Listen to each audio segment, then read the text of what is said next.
আজকে অনেকগুলো মাস হয়ে গেল ছোট মেয়ে জামাই আমাদের বাড়িতে আসে না। বড্ড দেখতে ইচ্ছা করছে কদিন ধরে। কী যে করি, একটু নেমন্তন্ন করলে কেমন হয়? একবার ফোনে নেমন্তন্ন করে দেখি যদি আসে। কতদিন ধরে মেয়েটাকে আমার দেখি না, আর একজন ঘরের দুয়ারেই সবসময় পড়ে থাকে।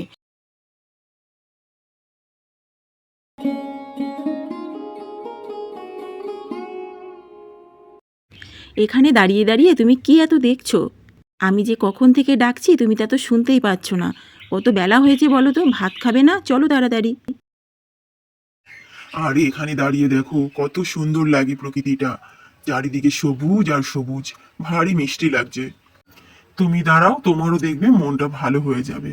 কত সুন্দর দেখতে লাগছে। অনেক তো মন ভালো করলে, এখন ঘরে চলো, ভাত খাবে। অনেক দেরি হয়ে গেছে, এমনিতেই খিদে পেয়েছে, চলো।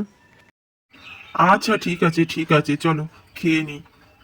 একবার খাওয়ার কথা যখন মুখ থেকে বার করেইছো, না খাইয়ে তো আর ছাড়বে না, চলো।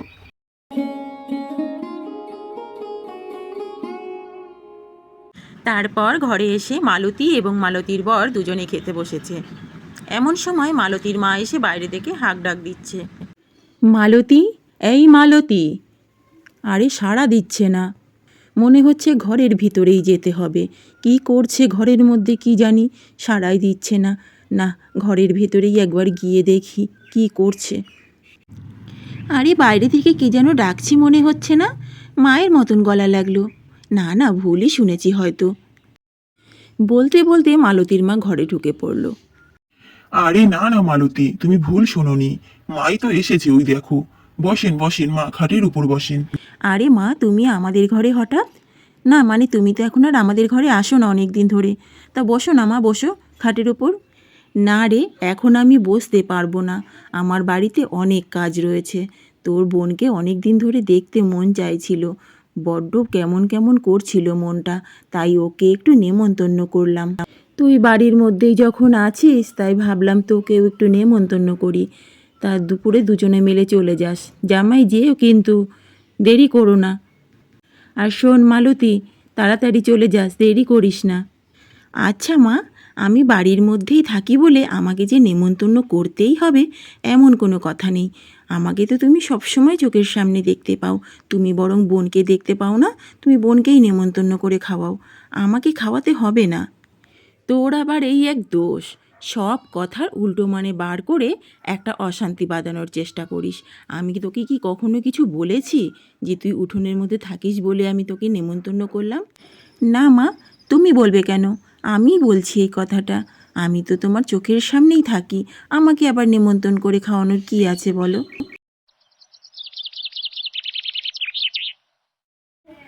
পরের দিন সকালবেলা মালতীর বোন এবং মালতীর বোনের বর চলে এসেছে গাড়ি করে।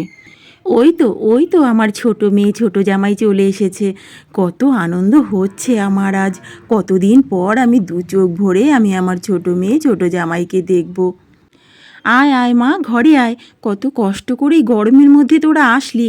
আমার যে কি আনন্দ হচ্ছে তোদেরকে দেখে। আয় ঘরে আয়, তাড়াতাড়ি চল ঘরে। তারপর ছোট মেয়ে ছোট জামাইকে নিয়ে ঘরে চলে গেল। দেখেছো দেখেছো, মা কত খুশি হয়েছে বোন এসেছে বলে। দূরে থাকলে এইরকমই ভালোবাসে। সব সময় চোখের সামনে যাকে দেখে, তার প্রতি অতটা ভালোবাসা থাকে না, বুঝলে? আমি তোমাকে বারবার করে বলেছিলাম, চলো আমরা দূরে কোথাও গিয়ে থাকি। তুমি তো আমার কথা শুনলে না, তুমি মায়ের কাছেই থাকবে, জেদ ধরে বসে থাকলে। তাহলে এখন আবার আফসোসটা করছো কেন শুনি? তারপর বল, তোরা কেমন আছিস? এই বুড়িটার কথা তো মনেই রাখিস না। আমার তো তোদের জন্য খুব মনে পড়ে। আমার কথা কি তোদের একটুকু মনে পড়ে না নাকি? তাহলে তো মাঝে মাঝে আসতে পারিস। না মা, এভাবে বলে আমাকে লজ্জা দেবেন না। আপনাদের সবার কথা মনে পড়ে, কিন্তু কি করব বলুন, আমার চাকরিটাই এমন। ছুটি ছাটা নেই। এই আজকেই ধরুন, খেয়ে দেই আমাকে বিশ্রাম করতে পারবো না, চলে যেতে হবে। ও মা, সে কি কথা! তোমরা আজ থাকবে না? বড় আশা করে তোমাদেরকে আসতে বললাম। আজকের রাতটা অন্তত থেকে যাও বাবা। আবার কবে না কবে আসবে তুমি। না মা, আপনি চিন্তা করবেন না। ছুটি পেলেই আপনার মেয়েকে নিয়ে চলে আসবো। আমারও তো বেড়াতে মন চায় নাকি। আচ্ছা ঠিক আছে বাবা, তোমার চাকরির দিকটাও তো দেখতে হবে। আমি এই চোখের দেখা দেখেছি, এই আমার অনেক। চলো তাহলে আর দেরি করো না, খেয়ে দিয়ে বিশ্রাম করে রওনা দাও চলো। তারপর দুই জামাইকেই টেবিল ভর্তি করে পদে পদে রান্না করে খেতে দিয়েছে শাশুড়ি মা। নাও নাও জামাইরা, এখন খেতে শুরু করো, তাড়াতাড়ি, দেরি করো না। যা যা দিয়েছি সবটুকু কিন্তু খেতে হবে তোমাদের, এই আমি বলে দিলাম। অনেক কষ্ট করে রান্না করেছে এই বুড়িটা।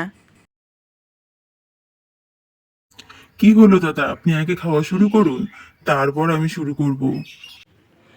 না না বাবা, তোমাকে অত চিন্তা করতে হবে না ছোট বড়, তুমি খেয়ে নাও।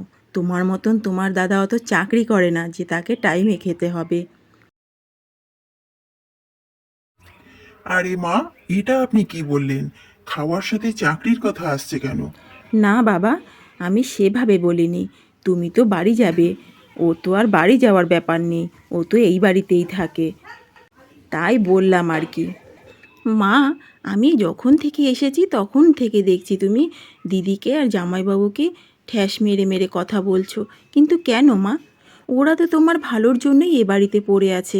একা থাকো, তোমার বিপদ আপদ হলে ওরাই তো দেখবে, কিন্তু সব সময় তুমি এমনভাবে কথা কেন বলো? কেন রে, আমি এমন কি ভুল বলেছি? আমি কি কোনো অপমান করেছি ওদেরকে? তোরা তো খাওয়া দাওয়া করেই বাড়ি চলে যাবি, তাই তো বললাম আমি। এরপরে আর কোনো কথা না বাড়িয়ে দুই জামাই চুপচাপ খেয়ে নেয়, কারণ শাশুড়ি মা অনেক কষ্ট করে অনেক পদ রান্না করেছে। খাওয়া দাওয়া শেষ করে ছোট মেয়ে ছোট জামাই বাড়ি চলে গেছে। শাশুড়ি মা একা একা খাটের উপর বসে বসে ভাবছে, মেয়েটা আমার কত দিন পর আসলো, একটা দিন থাকবে তাও পারলো না। কত আশা করেছিলাম আজকে মেয়েটাকে রেখে দেব, কিন্তু তার হলো কোথায়, সে তো বাড়িই চলে গেল। আহ, হঠাৎ করে আমার বুকটার মধ্যে এরকম ব্যথা কেন করছে? উফ, অসহ্য যন্ত্রণা হচ্ছে। কি হলো, হঠাৎ করে এত ব্যথা কেন করছে? শোনো না, বোন তো চলে গেছে, মায়ের ভীষণ মন খারাপ, আমি বরং একটু মায়ের কাছে যাই, বুঝলে? তখন মালতী মায়ের কাছে আসে আর এসে দেখে তার মা বিছানায় অজ্ঞান হয়ে পড়ে রয়েছে। মালতী প্রথমে কিছুই বুঝতে পারে না, মা এমনভাবে শুয়ে আছে কেন হঠাৎ। মা, ও মা, তুমি সাড়া কেন দিচ্ছ না? অনেক ডাকাডাকির পর যখন মালতীর মা সাড়া দেয় না, তখন মালতী বুঝতে পারে কিছু একটা হয়েছে। আর ওই চেঁচামেচি শুনে মালতীর বড় সেখানে চলে আসে। কি হয়েছে মালতী, তুমি এত চেঁচাচ্ছ? বাইরে থেকে তোমার আওয়াজ শোনা যাচ্ছে। কি হয়েছে? আরে তুমি এসেছো, দেখো মায়ের কি হয়েছে, অজ্ঞান হয়ে পড়ে আছে, মা সাড়াই দিচ্ছে না, কখন থেকে ডাকছি। সে কি কথা, তাহলে তো তাড়াতাড়ি হসপিটালে নিয়ে যেতে হবে। শোনো মালতী, তুমি এক কাজ করো, বাইরে গিয়ে দেখো কোনো রিক্সা বা টোটো পাও কিনা, আমি মাকে নিয়ে আসছি। এই কথা শুনে মালতী তাড়াতাড়ি করে বাইরে চলে আসলো। আমি এখন টোটো কোথায় পাবো, আর একটা রিক্সাই বা কোথায় পাবো?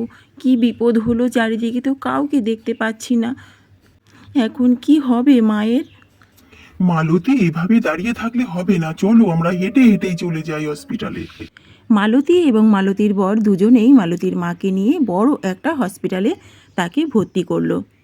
মালতী মালতীর বর দুজনেই বসে রয়েছে। মালতী, কোনো চিন্তা করো না, এত টেনশন নিও না, দেখবে মা ঠিক হয়ে যাবে। ডাক্তারবাবু তো দেখে গেলেন, আবার আসবে দেখতে, তুমি চিন্তা করো না। একটু পরেই মালতীর মায়ের জ্ঞান ফিরে আসে, আর তাকিয়ে দেখতে পায় তার বড় জামাই আর বড় মেয়ে পাশেই বসে আছে। মালতী, ওই দেখো ডাক্তার এসেছে, আর মায়েরও দেখছি জ্ঞান ফিরেছে, তাকাচ্ছে মা। এই তো, আপনি তো সুস্থ, একদম সুস্থ হয়ে গেছেন। এই যে বাড়ির লোক, ওনাকে বাড়ি নিয়ে যাও, উনি একদম সুস্থ, আর চিন্তা নেই। হসপিটালের যাবতীয় খরচপাতি সব বড় জামাই দিয়ে শাশুড়ি মাকে বাড়িতে নিয়ে আসে। শাশুড়ি মা তখন তার নিজের ভুল বুঝতে পারে, আর বুঝতে পেরে মালতী এবং মালতীর বরের কাছে ক্ষমা চায়। মা মালতী, আমাকে ক্ষমা করে দিস মা, আমি তোর সাথে অনেক অন্যায় করেছি, অনেক খারাপ খারাপ কথা বলেছি তুই আমার বাড়ির মধ্যে থাকিস বলে, কিন্তু আজ তুই আছিস বলেই আমি বেঁচে বাড়ি ফিরলাম রে। আর বাবা জামাই, তোমার সাথেও আমি অনেক অন্যায় করেছি, পারলে এই বুড়িটাকে ক্ষমা করে দিও বাবা। তোমরা আমাকে কত ভালোবাসো, আর আমি কি না তোমাদের সঙ্গে শুধু খারাপ ব্যবহারই করেছি। ছি ছি ছি, আমার ভাবতেই লজ্জা করছে। তাহলে বন্ধুরা, আজকের এই গল্পটি এই পর্যন্তই। আজকের গল্পটা থেকে এটাই শিখতে পারলাম যে আমরা যা কিছু না চাইতেই পাই, তার মূল্য আমাদের কাছে থাকে না, সেটা সম্পর্ক হোক বা অন্য কিছু।